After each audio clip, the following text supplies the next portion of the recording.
Je m'appelle Christelle Moureau, je viens de monter mon entreprise de fabrication de bijoux, ça s'appelle la Bijouterie des Rives de Loire. Donc voilà, je crée, je fabrique, je répare en fonction des demandes des gens. Les gens peuvent venir avec leur or et leurs pierres et voilà, on trouve ensemble une idée. Quand j'étais petite, je faisais plein de bijoux en perles de rocaille que je vendais sur les marchés. Et j'ai fait ça de 9 à 18 ans. Au départ, je faisais des petits crocodiles. Ensuite, j'ai créé des fleurs, des tulipes, tout en perles de rocaille.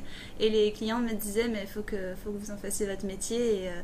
Et c'est vrai que du coup, je me suis orientée dans la bijouterie joaillerie, sortie de 3e.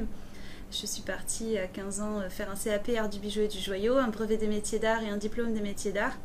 Et ensuite j'étais salariée. Mais au départ je ne pensais pas me remettre à mon compte, mais je me suis rendu compte avec le temps que voilà, j'avais besoin de ce contact à la clientèle que j'avais perdu et que j'avais quand j'étais adolescente.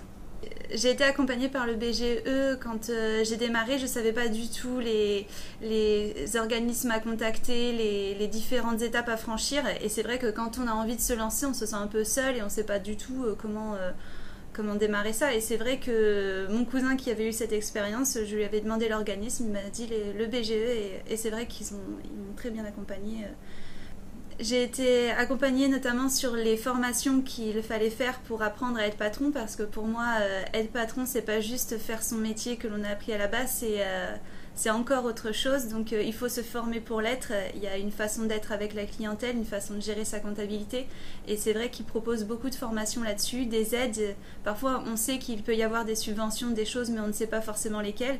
Et eux, ils vont savoir nous orienter en fonction des profils que l'on a. Les aides dont j'ai pu bénéficier ont été donc les recherches de subventions adaptées à mon profil. Donc j'en ai eu, je me suis rendu compte que j'avais le droit à des choses que l'on n'est pas forcément au courant lorsque l'on démarre.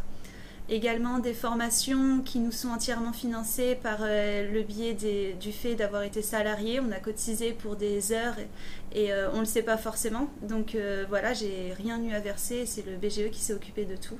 Pour moi, être une femme entrepreneur, c'est pas du tout une étape infranchissable. Ça m'est à aucun moment venu à l'esprit que parce que j'étais une femme, ça aurait pu être impossible. La seule chose, c'est que j'ai pas mal l'impression que on se fait peur inutilement, et voilà, il faut juste bien ficeler son idée au départ, et pour moi tout est faisable.